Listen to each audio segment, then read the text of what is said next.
तुलसीदास जी ने कहा दर्शन करा दीजिए, तो हमने भी संकल्प किया राम सीता का दर्शन करा के मुझे मेरे सपने को साकार कर दीजिए।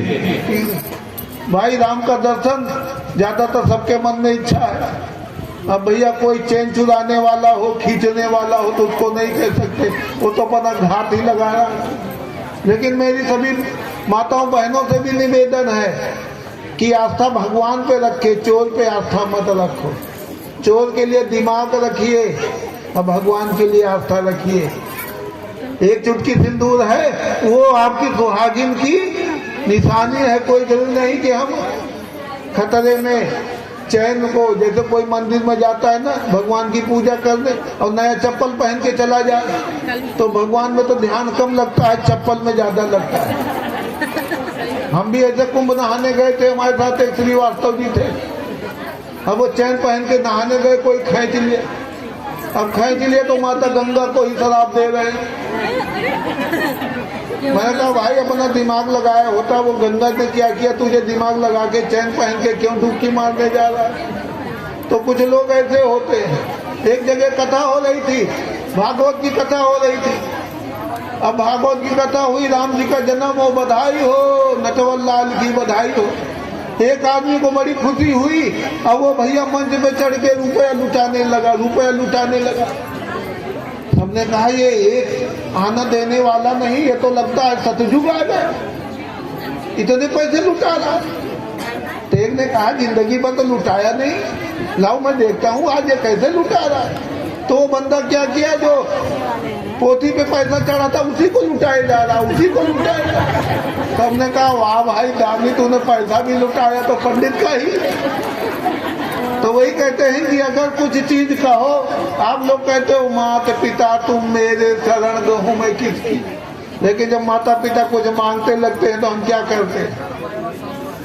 माता रानी को साड़ी चढ़ानी है तो अपने लिए तो 1100 की चाहिए, 2800 की चाहिए, माता जी को 400-500 की चाहिए। तो माता भी सोचते देखो मेरा पूत कितना भला है, अपने लिए तो कुछ है।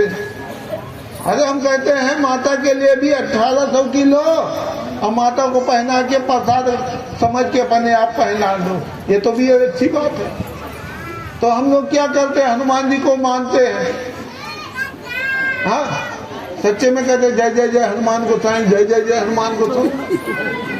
लेकिन हनुमान जी से कोई मांगना, हे हनुमान जी पहले ये करो तो मैं तुम्हें 1 किलो लड्डू चढ़ाऊंगा। अरे हनुमान जी को अयोध्या में हनुमानगढ़ी में इतना लड्डू खाते हैं, तुम्हारे आधे किलो लड्डू के लिए परेशान होंगे। लेकिन हमें लगता है हनुमान जी को अगर लड्डू नहीं देंगे तो हनुमान जी लड्डू कहीं पाएंगे नहीं। तो हनुमान जी का आगे काट की लकड़ी रख दी कि हनुमान जी ये करोगे तभी तुम्हें होगा। तो थोड़ा सा हमें भी अपना विचार बदलने की जरूरत। हे हनुमान जी मैं 1 किलो लड्डू चढ़ाता हूँ, अगर आपको हमारा काम अच्छा लगा तो उसको पूर्ण कर देना, क्योंकि हम तो सामने का देख रहे हैं ना, लेकिन उसको पाने के बाद क्या होगा वो तो आप ही जानते हो ना। कभी मक्खी को देखा है, कहीं शहद गिर जाए उस पर बैठ जाती है, बहुत अच्छा लगता है, शहद खा रही है। अब अंजाम क्या होता है कि पैर उसी में चिपक जाता है, फिर तड़प तड़प के अपनी जान दे देती है। तो हमारे भगवान है, आगे की भी जानते, पीछे की भी जानते हैं, इसलिए कोई चीज संकल्प करो तो सोच विचार के करो। तन मन धन तेरा, मन तो कभी जाता ही नहीं, मन तो कहीं और घूम रहा है। तो वही कहते हैं अगर करना है सबसे ऊंची प्रेम सगाई, कि हम आप लोग और कुछ नहीं कर सकते, एक प्रेम ही सच्चा हो तो भगवान भी प्राप्त हो जाते। अब माता अनसुईया जानकी जी को शिक्षा दे रही है, बेटी ऐसे ऐसे करना,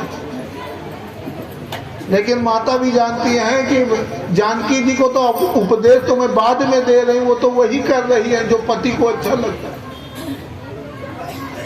अवत्री मुनि कहते प्रभु आप चले जाओगे, हम तो रोज नहा के आपका दर्शन करते थे। गुरुदेव आप तो जानते हैं मुझे भी और भी कुछ करना है। गुरुदेव समझ गए कि हमें यहाँ बिठा के रखूं, लेकिन इसके पीछे और भी तो इंतजार कर रहे हैं। बोले गुरुदेव आज्ञा दीजिए, मैं थोड़ा आगे जाना चाहता हूँ। विनती करके उन्होंने कहा बेटा जा तो रहे हो, लेकिन लौटते समय यहाँ आके ही जाना, ये गुरु की आज्ञा है। अति से विदा मांग करके आगे चले तो सर्वभंग ऋषि थे। सर्वभंग के आश्रम में पहुंचे तो सर्वभंग जो है ब्रह्मा जी के बड़े पुजारी थे। तो ब्रह्मा जी को इतने उनकी तपस्या करते थे कि ब्रह्मा जी ने उनको विमान भेजा कि अब आप पृथ्वी का सुख भोग लिए, अब आ जाओ ब्रह्मलोक में। तो उन्होंने ध्यान किया कि प्रभु राम आ रहे हैं, तीनों लोकों के स्वामी, अब मैं कल को जाऊंगा, अब परसों आ जाए। तो उन्होंने कहा ब्रह्मा जी आप लौट जाइए, हम प्रभु का मैं दर्शन करके ही जाऊंगा। तो वही रास्ता देख रहे थे, सर्वभंग के आश्रम में पहुंचे तो सर्वभंग ने उनको प्रणाम किया, बोले मैं तो जा रहा था ब्रह्म के लोक में, लेकिन करुणा निधान आपका दर्शन करने के लिए मैं रुका रहा। अब मैं इतनी देर आपके लिए रुका रहा, जब तक मैं अपना शरीर न छोड़ दूं तब तक आप मेरे सामने रुके रहो। बोलो जय श्री राम। भगवान खड़े हो गए, उन्होंने उनकी विनती की और योग अग्नि में अपने शरीर को भस्मीभूत कर लिया और भगवान के चरणों में लीन नहीं हुए, क्योंकि भक्ति का भेद रखते थे, इसलिए भगवान के चरणों में लीन नहीं हुए। आगे चले तो अगस्त कर शिष्य सुजाना नाम सुतीक्षण रति भगवान, सुतीक्षण भी थे। अब सुतीक्षण जी ने सुना कि प्रभु राम आ रहे हैं, अब उनसे मिलने के लिए भागे जा रहे हैं। आगे जाते फिर पीछे लौट आते, फिर आगे जाते फिर लौट आते। तो प्रेम यही है कि जब प्रेम हो जाए तो आदमी को पता नहीं लगता। भागवत में एक कथा आती है कि नारद जी एक भगवान के भक्त के यहाँ गए, उसने बड़ी सेवा की, नारद जी को पैर धोया, बढ़िया अपने हाथों से भोजन बनवाया, खिलाया। तो भक्त कहने लगा प्रभु मैं सुना हूँ कि जब मर्जी आपके लिए कोई रोक टोक नहीं है, भगवान के वैकुंठ में आप पहुंच जाते हो। तो बोले कोई काम था क्या? बोले यही इच्छा थी, रोज इनका पूजन करता हूँ, आप जैसे संत का दर्शन मिलता है, तो कभी दर्शन इस नीच को भी भगवान का दर्शन मिलेगा। इतना पूछाओ प्रभु जी। नारद ने कहा इतनी सेवा की है तो मैं पूछाऊंगा। नारद गए भगवान वैकुंठ लोक में, कहने लगे प्रभु आपका एक भक्त है, अरे आपको बहुत पूजा करता है, आपका ध्यान करता है, अब आपके नाते मेरी भी बड़ी सेवा की, तो वो एक निवेदन किया है कि प्रभु कभी उसको दर्शन आप देंगे, और देंगे तो कब देंगे। तो भगवान कहने लगे कि दर्शन उसको मिलेगा, लेकिन कब मिलेगा। बोले उसके दरवाजे पे एक इमली का पेड़ है, इमली जानते हो ना आप लोग। बोले इमली के पेड़ में जितने पत्ते लगे हैं उतने साल बाद जाके मैं उसको दर्शन दूंगा। नारद जी दुखी हो गए, इतनी सेवा करने वाला इमली के पत्ते, एक जाल के तो पत्ते गिने नहीं जा सकते, पूरे इमली के पेड़ के पत्ते कैसे गिना जाएगा। बड़े दुखी होकर के आए। ब्राह्मण देव ने कहा, भक्तराज ने कहा प्रभु आ गए, जरूर मेरा काम बना हो, चलिए अंदर बैठिए। गया, परात ले आया, नारद जी का पैर धोया। बोले प्रभु अब बताइए मेरे भगवान ने क्या कहा है। बोले कोई खुशी का समाचार नहीं। बोले है क्या समाचार। अरे बोले ना सुनो वही अच्छा। अरे बोले कोई नहीं, मेरे प्रभु है, सुख देंगे दुख देंगे, अच्छा करें बुरा करें, मुझे सब स्वीकार है। भक्त को कभी ये चिंता नहीं होती क्या मिलेगा। तो बोले बता दूंगा, तुम दुखी हो जाओ। अरे बोले महाराज कब तक मुझे इस तरह परेशान करोगे, बता ही दो ना। बोले भगवान तो मिलेंगे,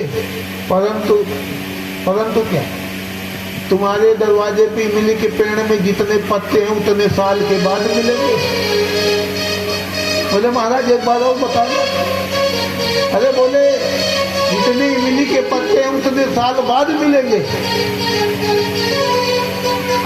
ये कान सुना आपने कि मिलेंगे। बोले हाँ मिलेंगे, लेकिन इमली के पत्ते के साल के बराबर। अरे बोले इमली के पत्ते के छोड़े मिलेंगे ना। बस नाचने लगे रे मैया तू और दुल्हन लूटे बाजार, मैया तू नाचने का। नारद जी कहने लगे क्या हो गया। अरे बोले मेरे प्रभु मिलेंगे मिलेंगे मिलेंगे, और नाचने लगा बेहोश होकर।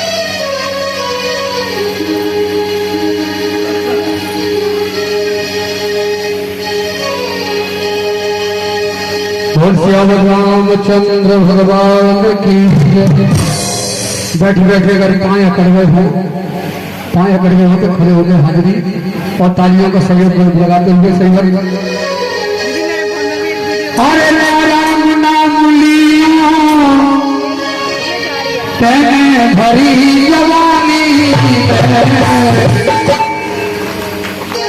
और तू डूब के मर जा।